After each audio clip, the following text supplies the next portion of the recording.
You're listening to Public Safety First, a podcast to help you learn about the First Responder Network Authority and how you can be part of the future of public safety technology. And now, your host. Welcome to the Public Safety First podcast. I'm Thomas Randall, and I serve as a Senior Public Safety Advisor with the First Responder Network Authority. I'm joined today by Chad Edgar, a firefighter and a paramedic from Sacred Cross EMS in Denton, Texas. Sacred Cross EMS has been on FirstNet for about a year now.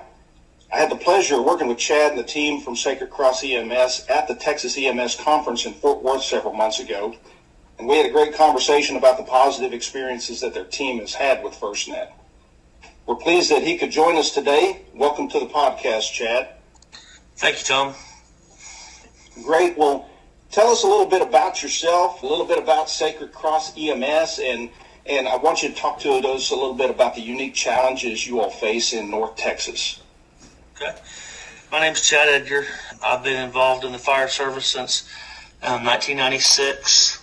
I put in a year volunteering for the Frisco Fire Department and then was hired on full-time with the Firemount Fire Department, where I did 22 years of service and recently retired from there. I've been involved with Sacred Cross now, which started in April of 2008.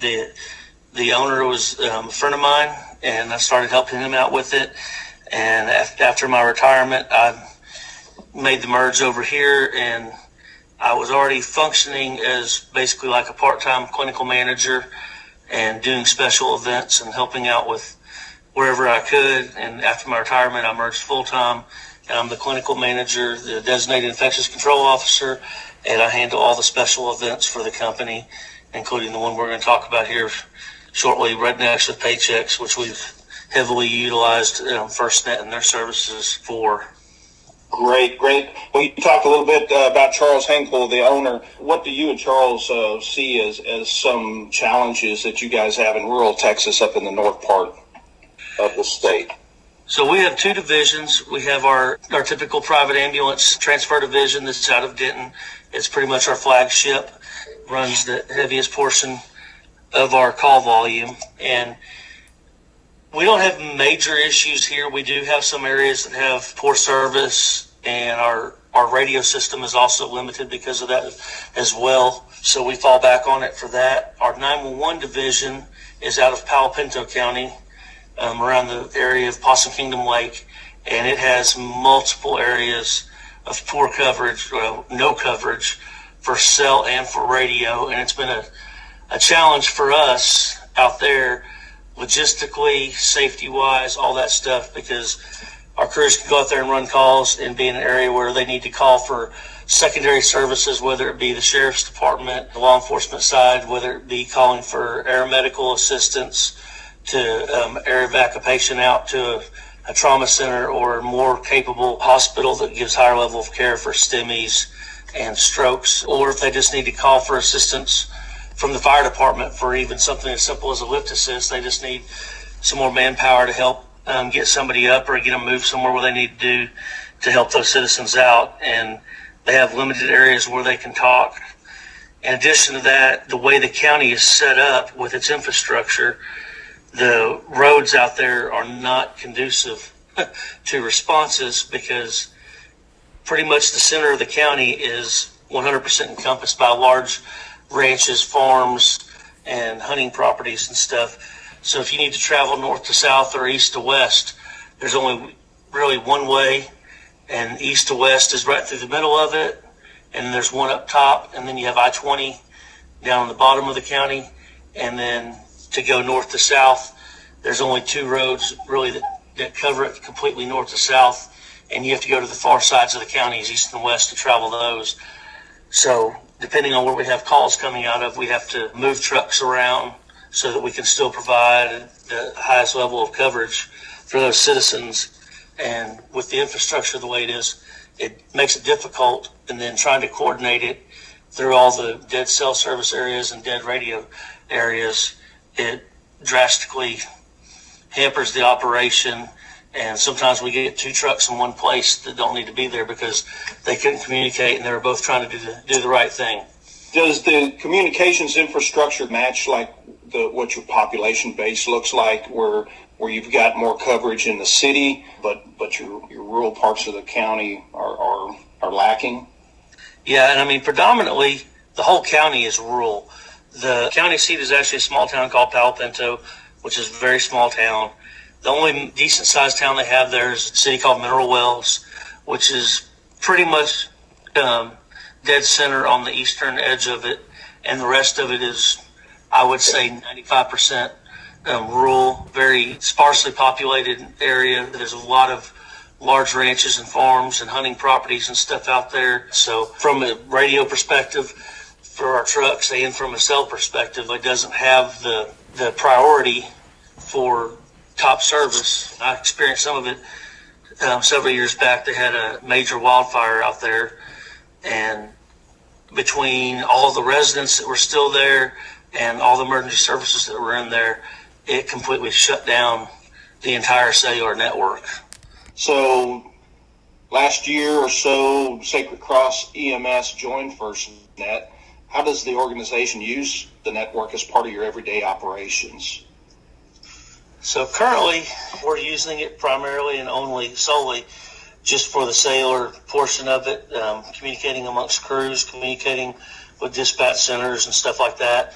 Moving forward, we're looking at expanding it to all phases of it. You know, we're in the process currently right now of purchasing new cardiac monitors that are truly the next generation of cardiac monitors. And that was one of the first questions we asked them, because they do have telemedicine capabilities on it. And the first question I asked was, are y'all band 14? And it took like 3 or 4 engineers before they could figure out whether they were or not. And the answer came back, yes, they are. And they could accept the FirstNet. We got tablets that were the band 14 capable, so we could use those. For our EPCR reporting, we've seen a lot less drops in service and a lot more functionality out of them, where our crews could continue documenting and working the run reports the entire time they're on the call, and not depending on having to be back at the station and under Wi-Fi or, better service area in order to get their documentation, so we can see more accurate documentation out of it as well. Right. So with Sacred Cross EMS, it's not just a cellular connection or a cell phone. You're looking at your tablets, your devices, and you're looking really at telemedicine and trying to expand that in North Texas also, correct? Exactly. I mean, it's just the technology's there, and it's time to embrace it and quit trying to run from it. We need to progress with the technology that's out there and use that so we can truly be patient advocates and do all that we can for our patients, versus the old days where you call in on radio, and as it progressed, you could call in on cell phone to your medical director and get some orders based on a report. Well, now we actually have, if we go with this cardiac monitor, we have a monitor we can pick up, and we can do video teleconferencing, and the physician can actually see the patient, can interact with the patient, and get treatments on board that we previously may not have been able to, because that physician can be more involved in it from the get-go. I can see where there's a lot of benefit there for a rural agency like yourself, being able to do things of that nature, especially when you're out in some of the far reaches of the county. Absolutely. I mean, our 911 division is truly rural EMS. As a standard, they see anywhere from 25 to 40-minute transport times for patients, whether that be critical, non-critical. And when it gets down to it with the critical patients, if a helicopter can't fly, they're looking at anywhere from an hour to hour and a half transport times to trauma centers or more capable, higher levels of care facilities back into Fort Worth. So, I've recently went through and updated all of our protocols, and I would say that we probably have some of the most aggressive protocols in the state of Texas, based on the need that those guys have out there for their time of treatment, and that we need to get them more treatment capabilities in order to deliver the service to those citizens out there that they need, because of the length of time that's going to take to get them to a hospital ER with a physician and all that. And I think the telemedicine aspect of it coming up and stuff could dramatically improve that even more, because we could expand those capabilities even further with utilizing that tool and basically have that physician in the back of the ambulance with you. That's great. I'm glad you guys are being proactive in moving things forward for your agency and for that region. I want to talk a little bit about the events that you guys have up there. So twice a year, you guys get thousands of folks that come to St. Joe, Texas to have some off-road fun out in the mud with their ATVs, their 4x4 trucks. Can you tell us about Rednecks with Paychecks event, the role that you guys at Sacred Cross EMS play, and how you all used FirstNet in the last event? So we've been doing Rednecks with Paychecks since 2011. Like you said, it's an off-road event. It's what I would call a residency event. It lasts for 4 days, and during that 4-day time period, 24/7, we're providing EMS service out there just like a 911 service would. The biggest difference to it is it is an off-road park with mud, bumps, horrible roads, all that stuff, and it only gets worse as the participants get out there and start tearing them up even more. So, we have to change up our tactics, and we've steadily changed them over the years to adapt to it so we can provide better service. So when we're on property out there, we run 4 MICU ambulances that are staged at the front of the property because it's not safe or conducive to driving those ambulances out there in that element. And then we have 2 UTV side-by-sides, Kawasaki mules, outfitted with a patient transport on the back of them. And we call those our rescues, which are staffed with 2 firefighter paramedics that are also trained in rope rescue, extrication, and all that stuff. And then our primary medic gets on there with them, and they will respond out to where the incidents are, mitigate that incident there, and then bring them back out to the front of the park where our ambulances are staged, load them into the ambulance, and then go from there. In addition to that, we also have a designated landing zone site on property that we utilize in conjunction with the aeromedical partner of ours. And during peak hours, or our busiest hours, if conditions allow for it, they have a helicopter on site that we can utilize, because we get quite a bit of good trauma out of there that we see on a pretty regular basis. It has drastically improved over the years, but with that, we have anywhere from 10 to 15,000 people on site, and you still get the medical conditions and all that stuff as well, because we have a population anywhere from 18 up into the 60s. The majority of the people are probably 20s to 30s, but we have seen heart attacks, we've seen strokes, we've seen seizure disorders, we've seen other metabolic conditions out there. All right, so what other public safety agencies are you in communications with during the event, and why is the interoperability with them so critical? So we get calls to basically three different ways. We get people that come up to either ourselves, other members of the Rednecks with Paycheck staff, whatnot, and say, hey, there's been a wreck over here. Hey, somebody's sick over here. We have people that actually will drive all the way to our campsite and tell us. And then we also have people that utilize 911. So the Montague County Sheriff's Office Dispatch Center, over the past about 4 events, we've become more integrated with them and making it a more streamlined, simpler way of them getting the call to us rather than sending it out through the county. So we talk to them on a regular basis. We coordinate with them. The law enforcement element out there, DPS, state troopers, game warden, but the heaviest portion of it is a private security company that we work very well with. They've been out there for many years, and they're all trained with fire, EMS, and law enforcement. They assist us with our needs. We assist them as well. And the ability to talk back and forth, get assistance to where you need it, is just, it's a have to in order to serve the population out there and mitigate whatever events may go down. And through a unified command with them and with the Montague County Sheriff's Office, proved responses and capabilities out there dramatically over the years. And I would say we're almost a single functioning unit at this time, and the communications are paramount for it.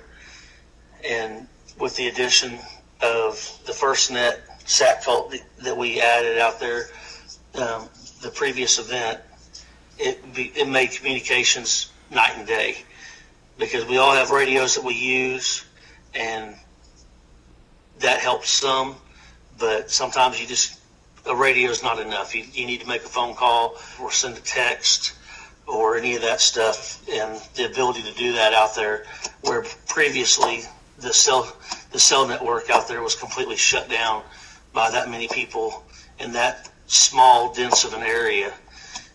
There's no way it could keep up.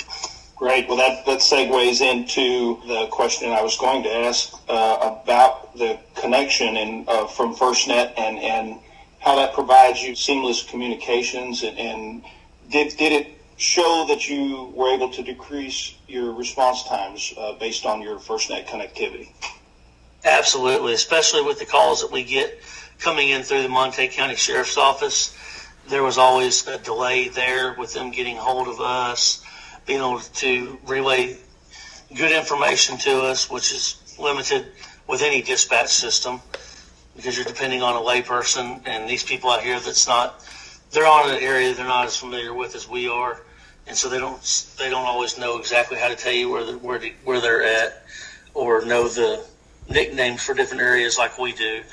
So it's helped dramatically with that, and in addition to that, the ability for us to communicate with the two local hospitals so that we can triage patients through there and not overwhelm one facility, and disperse out any surges and transports and stuff like that, so that once the patients physically get to the hospital, they can get what they need, and they're not being set aside because they have too many patients at one facility. We can better disperse patients through communications with the hospital to allow them to function with their jobs and their abilities and still get the patients what they need.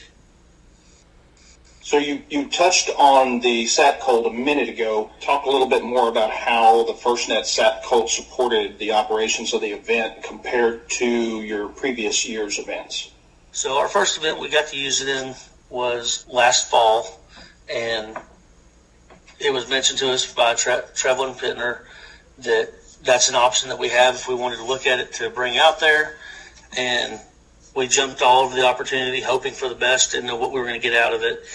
And pretty much from a cellular wireless network, and even from the ability to use the internet, we pretty much went from being completely in the dark to having unlimited capabilities. I mean, as the incident commander out there, I was able to utilize my cell phone to contact hospitals, contact crews, contact other agencies, talk to the hospitals, talk to the air medical helicopters coming in, going out, all that, talk to the event coordinators out there that run the event from the Rednecks Paycheck side.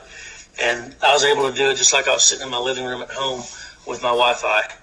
There was no lag time, whether I needed to get on the internet and look something up, to get landing zone coordinates or anything. There was no lag time whatsoever. Never had an issue. One time getting a cell phone call out, whereas before we had to do like the commercial, walking around with the phone in the air saying, "Can you hear me now?" until we could find a spot that got service, and that was even limited previously. So the ability to have that communication tool and make the contacts and the phone calls and the use of the internet and all that stuff was just amazing. It made my job go from difficult and frustrating to very functional and as easy as it could be. Can you tell me a little about the level of support that you received from the First Responder Network Authority team leading up to the event and event itself? Absolutely. They said they'd bring it out there and set it up. It had a generator with it. So we made plans that we figured, okay, well, we're going to fill up the fuel on it every day, just like we do with our generators and our equipment that we bring out there. They came out there, the original site that we'd planned for it, but they made a recommendation to move it to a different area. There was a better site for it. Every morning from 7:30 to 8 o'clock, the gentleman from FirstNet was there. He checked out all the equipment on the truck. He refilled the generator, came over, asked if there was anything else we needed, if there was any issues with it. everything, helped us get set up on it from when they brought it out and dropped it off. And then, unfortunately, due to the weather, when they went to remove it, it took a bulldozer to pull the truck and the generator out of the area where it was at due to heavy rain and lots of mud. But the service was truly first to none. I mean, it was very surprising. Well, it sounds to me that it was a success, and I'm really happy that the FirstNet Authority and AT&T FirstNet were able to provide you all a secure and reliable connection. So as we close out the podcast, we wanted to ask you if you had any advice for any other EMS departments about joining the network. What would you tell them? I've told multiple departments about the SAT Colt. I told them, I said, y'all got to get one of these and utilize it. I said, it makes things so much easier and so much better. It's an emerging technology that everyone needs to embrace, and it can only improve with the more people that embrace it and utilize it. It becomes more functional, more demand for it, and with the demand comes the improvements. Great. Well, thank you for joining us today, Chad, and thanks to Charles Henkel and the entire team at Sacred Cross EMS for working with us on this, and we hope to visit with you all again soon. Thank y'all very much. We appreciate y'all's assistance and what y'all brought to us. Thanks for listening today. We're excited to have you join our podcast community. Make sure to subscribe on iTunes, SoundCloud, and YouTube. You can learn more about the First Responder Network Authority at firstnet.gov and learn about FirstNet products and services at firstnet.com.